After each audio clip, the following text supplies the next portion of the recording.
Soft liquid diet. So, pag sinabi mong soft liquid diet, ito yung clear liquid diet plus fruits, vegetables, and yung natural juices.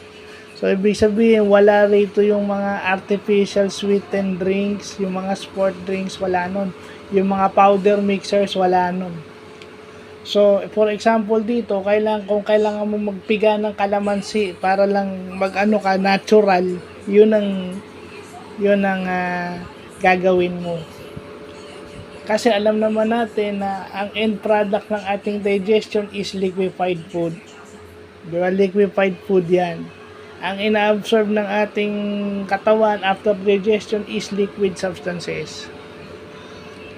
Na yung solid food natin is pinaprocess na ating digestion into liquid part. So, ibig sabihin, natural liquid yung iinumin mo tsaka yung masustansyang pagkain. So, yun yung sinasabi nila nga soft liquid diet. Kumbaga, yung soft food at saka clear liquid diet, yun ang magkasama.